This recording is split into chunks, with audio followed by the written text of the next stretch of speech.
मनीष भाई। नहीं, देखिए, एक बात तो तय है ना कि ट्रम्प साहब अब किसी भी हालत में वहां से निकलना चाहते हैं। इसीलिए आज वो केवल पाकिस्तान की ही प्रशंसा नहीं की है, ईरान के बारे में भी उन्होंने कुछ सकारात्मक बातें बोली हैं कि बड़े समझदार लोग हैं। हाँ, ये इस तरह का कुछ उन्होंने दो तीन अच्छे शब्दों से उनको नवाजा है। कुल मिला के अमेरिका यहाँ से जाना चाहता है। और इजराइल के सामने अब ये डर हो गया है कि अब वो अकेला पड़ जाएगा।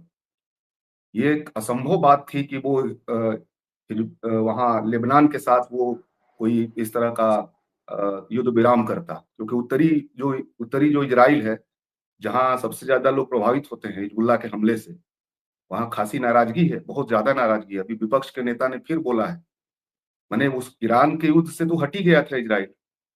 उसने अपने को अपना राष्ट्रवाद को अंदर अपने लोकप्रियता को बनाए रखने के लिए लेबनान को फोकस कर रहा था, और कह रहा था कि लेबनान का एक इलाका लेकर के और इजराइल का एक इलाका लेकर सीरिया का एक इलाका लेकर के और ये फिलिस्तीन का एक हिस्सा लेकर के ग्रेटर इजराइल बनाने का अपना अपना अपना गोल ही चेंज कर दिया था। अब इस पे आ गया था, अब वो भी उसको बंद करना पड़ा।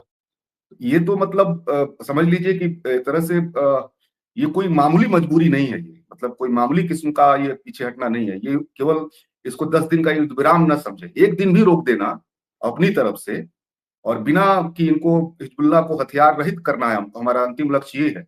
इजराइल में तो यही प्रचार किया गया है, उसको हथियार विहीन करना है हिजबुल्लाह को।